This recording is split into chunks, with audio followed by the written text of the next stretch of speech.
How does a woman who shaped the sound of modern music end up left out of the riches her own voice created? That's the shocking reality of Sister Nancy, the queen who flipped the entire scene, smashed every boundary, and ruled the mic like nobody else. She was the fire behind a movement, yet she watched as Jay-Z, Kanye, and Beyonce stacked empires off her sound, while she was counting cash behind a bank counter in New Jersey just to make ends meet. Imagine that, the voice that shook the world, reduced to handling other people's money? But when Sister Nancy finally realized what had been happening all those years, her payback was nothing short of legendary. The storm she brought? Pure history in the making. The Reebok commercial, I seek legal advices and Now, before diving deeper, there are two secrets you gotta hear. First off, there's a wild reason Bam Bam didn't even get airplay in Jamaica when it first dropped, and when Sister Nancy finally heard it years later in America, she was stunned. She couldn't believe her own song had become a global anthem without her even knowing. Second, and this part is wild, the way Sister Nancy got her royalties back all started with her daughter just chilling watching TV. Out of nowhere, a Reebok commercial came on, and that one random moment set off a chain of events that would shake the music world. It led straight to a lawsuit that almost didn't happen, but when it did, the whole game changed forever.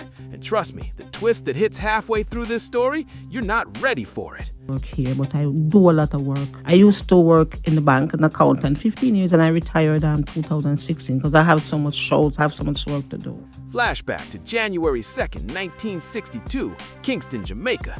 That's the day a baby girl was born who would later flip the entire sound of reggae on its head. Her name? Allyn Russell, the future Sister Nancy. She grew up in a packed little house with 15 siblings and one strict father, Pastor Allyn Russell, who ran a church right from their home. 2 bedrooms for all those kids, the rest of the space was for church. In that house, rules were law. No loud voices, no backtalk, no rebellion, just gospel and discipline. But here's the twist. Allyn was different. Her spirit was too strong to stay quiet. Her older brother, Robert, better known on the streets as Brigadier Jerry, was already rocking sound systems, breaking rules and turning heads. And little Allyn, she was watching every move, soaking it all in, ready to carve her own path by the time she hit her mid-teens. Something inside Allyn finally snaps. The strict rules at home start feeling like a cage. Every expectation, every be quiet weighing her down. So she breaks free, running away for months at a time, chasing sound systems across Jamaica with Junior Chalice. She's studying, learning, waiting for that one golden chance to prove she's more than anyone expected. 90. That was that before I become a Rastafarian and dreadlock, wear my dreadlocks. That's a long time. Then comes St. Thomas, the moment that changes everything. She's just 15 when Junior Chalice finally hands her the mic. The crowd's energy hits her like lightning, and the second she starts to toasting, something powerful wakes up inside her. From that day on, she'd always say, "Me never nervous again." That fire in her voice, it never left.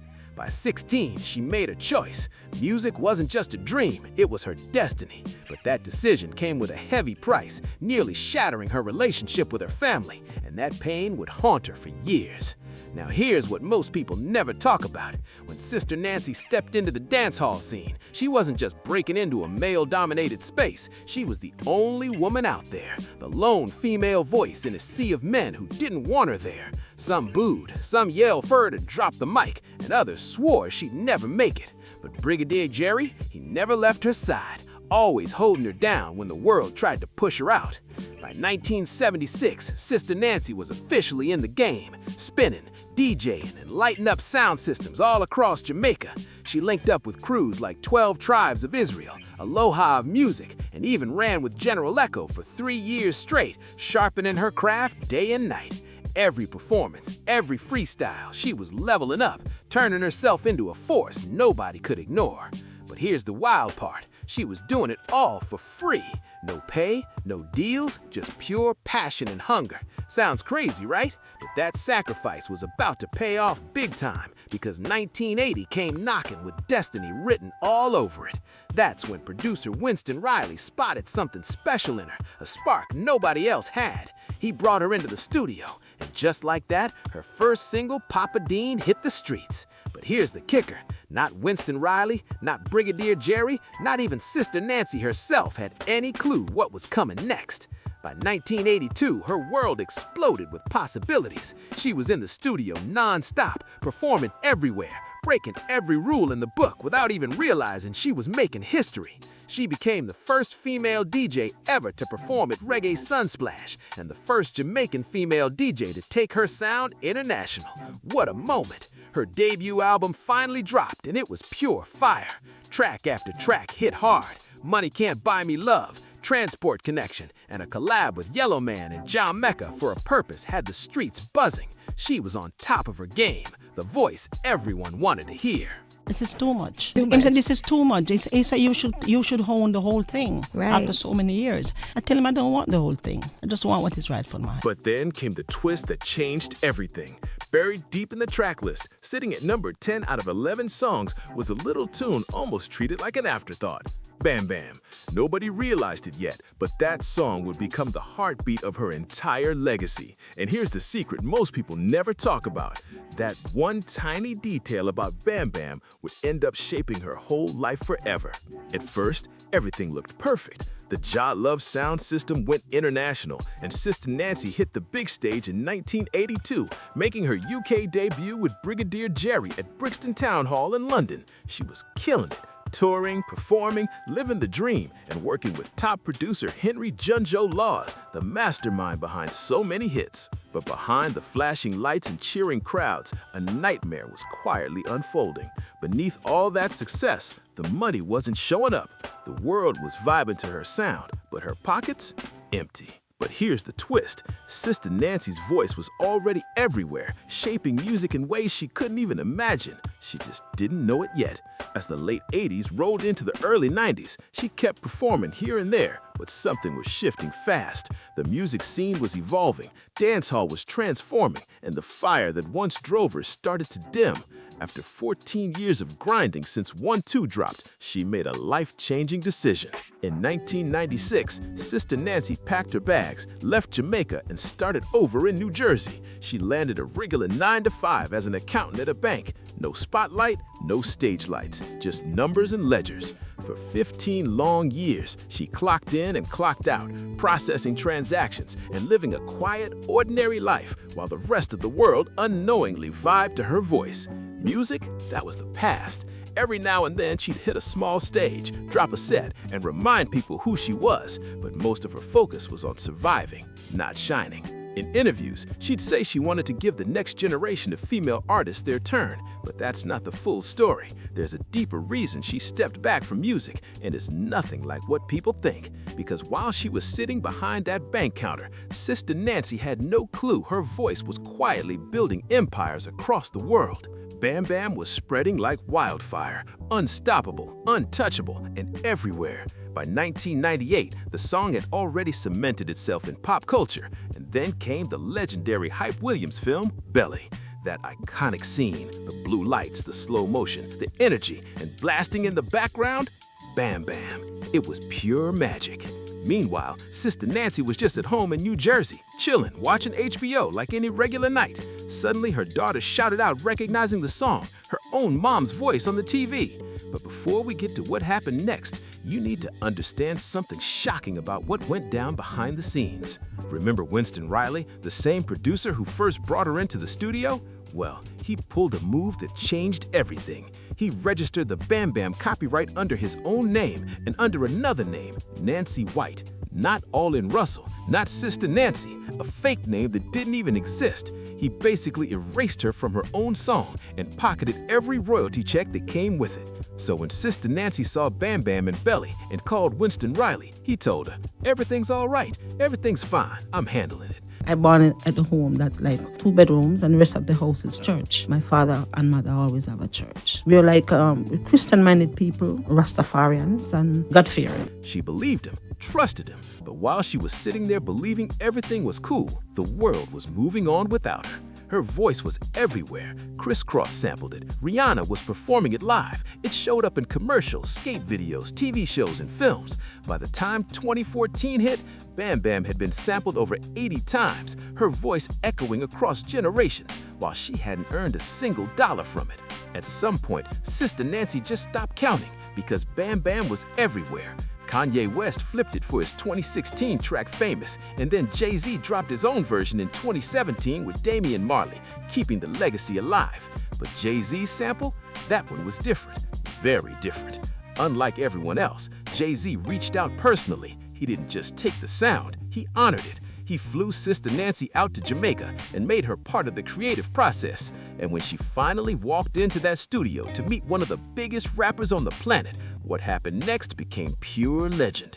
She stepped in barefoot, straight from her yard. No fancy outfit, no nerves, just real energy. And she looked Jay-Z dead in the eye and said something so bold it left the whole room in silence. But here's the wild part that makes this whole story hit even harder. While everyone else was getting rich off her voice, Sister Nancy still wasn't seeing a cent. The fame, the recognition, the global reach, all of it, and she was still empty-handed. Then came the moment that changed everything. It was 2014, and she was still working at that New Jersey bank, quietly handling other people's money. Her daughter was in the living room watching TV when she suddenly shouted, "Mommy, look here!" A Reebok commercial was playing, and blasting through the speakers was Bam Bam, right there on national television. Sister Nancy froze. She stared at that screen, and something inside her snapped. It had been 32 years since she recorded that song, and she hadn't earned a single dollar from it. And here's where it gets real interesting. Once Sister Nancy decided to take action, the company didn't waste a second. They settled out of court fast. They knew if this ever went to trial, they'd lose everything. The truth was too clear to hide. That Reebok commercial. After the Reebok commercial, I seek legal advices and rush at them. The final deal? Sister Nancy walked away with 50% ownership of Bam Bam, all future royalties, and 10 years of back pay. Sure, it wasn't the full 32 years she deserved, but for the first time ever, she was finally getting something. As she later said, "I wasn't getting anything anyway, so now if they're gonna use it, I'm gonna get 50%. That confidence, that grace, pure Sister Nancy energy. But even then, she showed the kind of heart few people could ever have. When her lawyers pushed her to go after everything, to claim every cent and crush Winston Riley's estate for what he'd done, she refused. She didn't want to destroy his legacy, even after 3 decades of being robbed blind. That's the kind of soul she had, strong, fair, and fearless.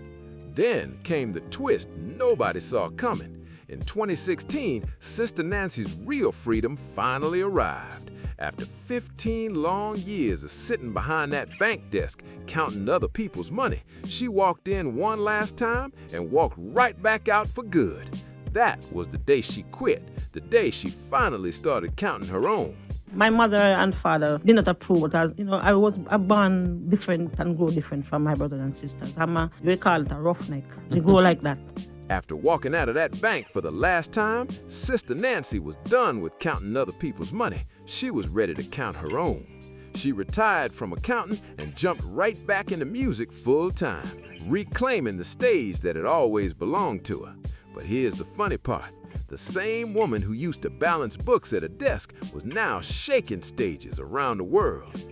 Rebel Salute 2017 in Jamaica lit up when she stepped out. The Brooklyn Bowl in New York went wild on May 25th that same year. Then came tours through London, Mexico, Florida, and California. The Queen was back, and the world was watching. But before we get to her biggest victory, you need to see how her legacy transformed everything around her. The Jamaica Observer called Sister Nancy a role model for an entire generation. She paved the way for icons like Lady Saw, Sister Carol, Macca Diamond, Lady G, Shelly Thunder, and Carla Marshall. She didn't just open the door, she kicked it off the hinges. And when it comes to the new wave, artists like Spice showing her love and paying respect, Sister Nancy's response proves she's still as humble and grounded as ever.